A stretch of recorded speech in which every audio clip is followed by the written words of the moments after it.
Chairman of the Monetary Policy Task Force, Mr. Lucas, is recognized for 5 minutes. Thank you for holding this hearing, Mr. Chairman, and thank you, Director Gacki, for testifying today. Director Gacki, fraud in our financial service system continues to be one of the top burdens facing my home state. Can you detail FinCEN's approach to dealing with this problem? The folks back home want to see some more progress. Thank you, Representative Lucas. This is a huge issue for us at FinCEN and across the Treasury Department. And in fact, in many money laundering risk assessments facing the United States, fraud is the crime, it is the highest revenue-generating crime that features money laundering. And this has been proven time and again, and it's growing at an exorbitant pace. So FinCEN this is one of the key areas that FinCEN is dedicated to. And let me outline a few things that we're doing on this. First, we're trying to educate financial institutions as to markers of fraud so that they can be on the front end deterring this and stopping this. We've issued financial trend analyses, for example, on elder financial exploitation. Just earlier this past summer, we issued an alert on the abuse of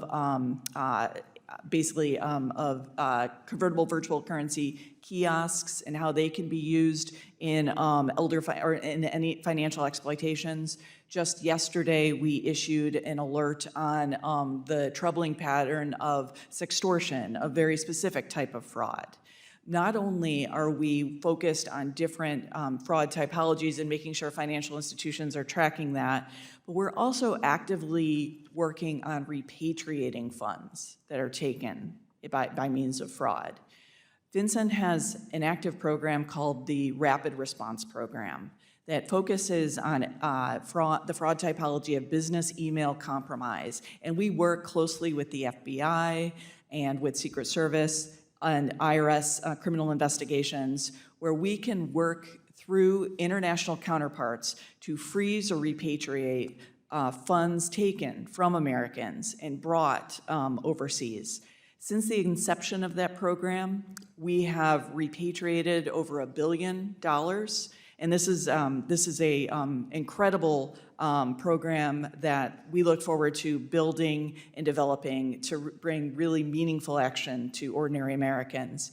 And then finally, I just want to note the day-to-day, everyday case support we do for fraud investigations across the United States at every level of law enforcement, state, local, federal, to make sure that Americans are getting the help they need to stop these vectors of fraud. Director, I'd like to follow up on that question. Part of the problem seems to be that FinCEN is overwhelmed with data, sometimes immaterial data that dilutes the helpful information the agency could use. Have you considered focusing reporting obligations so that FinCEN only receives relevant information for law enforcement investigations? Thank you, Representative Lucas. Yes, and this is, I think, a broader part of modernizing the Bank Secrecy Act regime. And very much one key element of that is making sure that financial institutions, AML-CFT programs are consistent with the law, that they are effective and risk-based, and that they are producing information that is valid to law enforcement. We are in the midst of a Treasury-wide exploration of how to reform the Bank Secrecy Act regime in the United States. And one part of that, a key part of that is reporting, including suspicious activity reports and currency transaction reports. We should be collecting information that is truly important to law enforcement and national security. And to the extent that requires adjustments of the types of information that we ask for to simplify the forms and the thresholds, we are actively exploring that and hoping to bring it to conclusion as soon as possible. Let me simply note that it looks as though FinCEN has increased the administrative burdens on small business and credit providers in many ways without seeing results. I just simply suggest that a targeted approach might allow for better outcomes and a more enthusiastic support from the providers of that information. And with that, I yield back, Mr. Chairman.